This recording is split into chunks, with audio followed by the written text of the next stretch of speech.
This is Excel Tips, a podcast for accounting and finance professionals, brought to you by CPA Australia.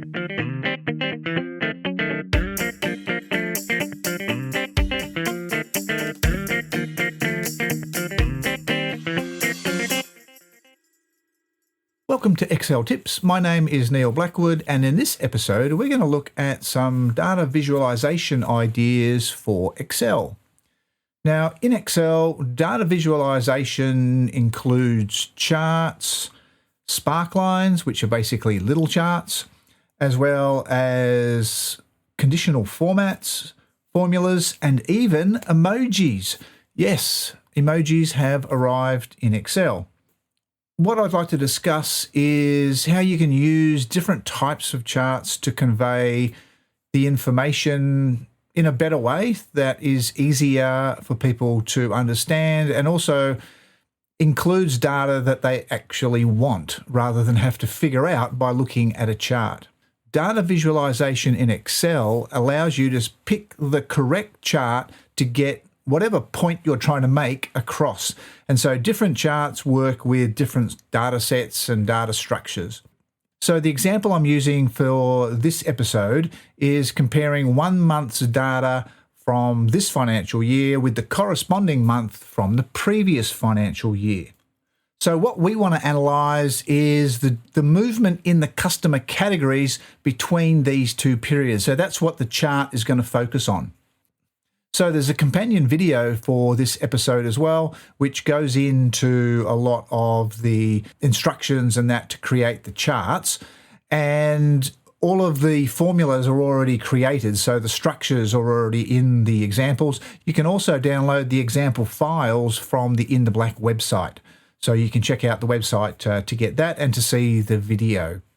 So basically, we want to compare 1 month from this financial year to the corresponding month from the previous financial year.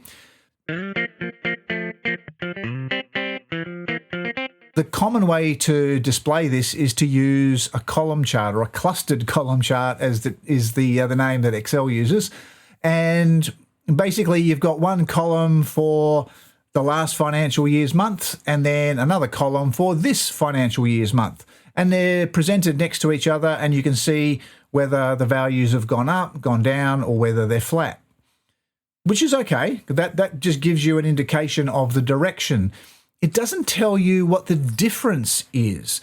In many cases, that's what's important. So the difference between what this month was compared to this month last year. So that's the variance. Oh, and by the way, the techniques that I'm explaining apply to any two metrics. So what we're looking at is actuals from one financial year to the other, but you could be comparing actuals to budget, actuals to forecast, total for this year versus total for last year. So any two metrics that you want to compare, you can use these techniques to cover it.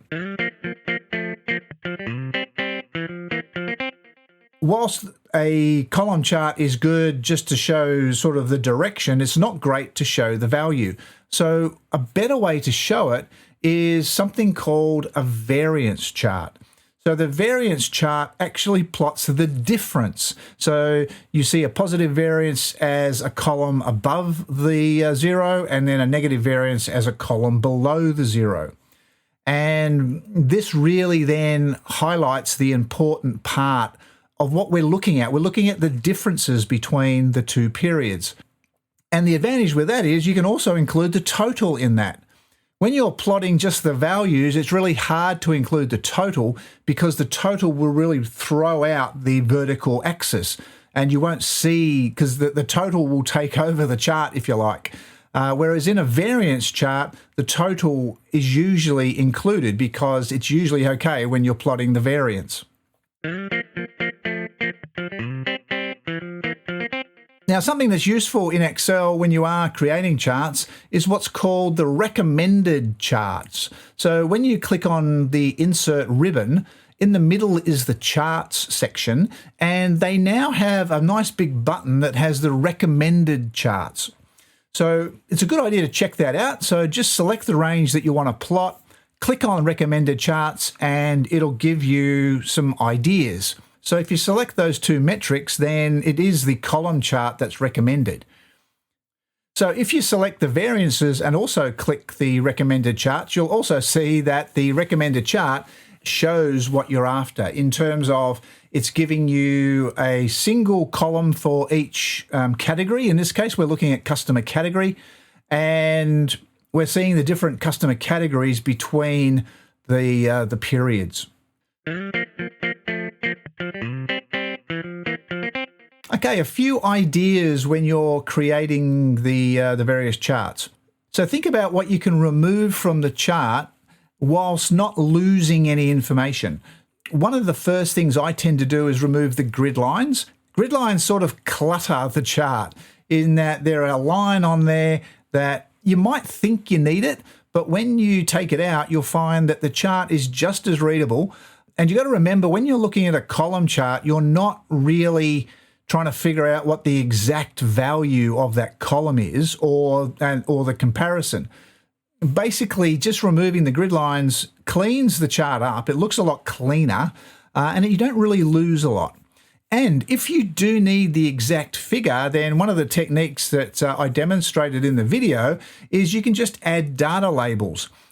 So the variance chart is really good. It shows you the variances in the dollar terms, but you can also think about percentage terms. So what was the percentage movement?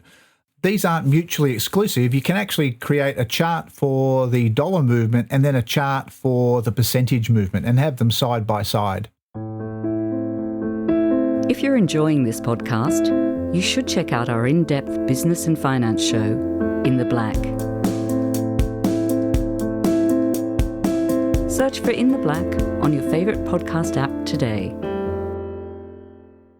By the way, there is a technique demonstrated in the video that shows you how to move the labels on the horizontal axis below the chart. One of the things you'll find when you are plotting positives and negatives is that the category names below the axis will get covered. And so there is a technique that you can move the axis labels below the chart, which makes the chart a lot more readable. With the percentage movement, the chart that I created actually removed the vertical axis. So we put the percentage movement either above or below the columns. It's a very clean chart. It's really easy to understand, and it's really easy to pick up, what changes have been made and how they've impacted the total change.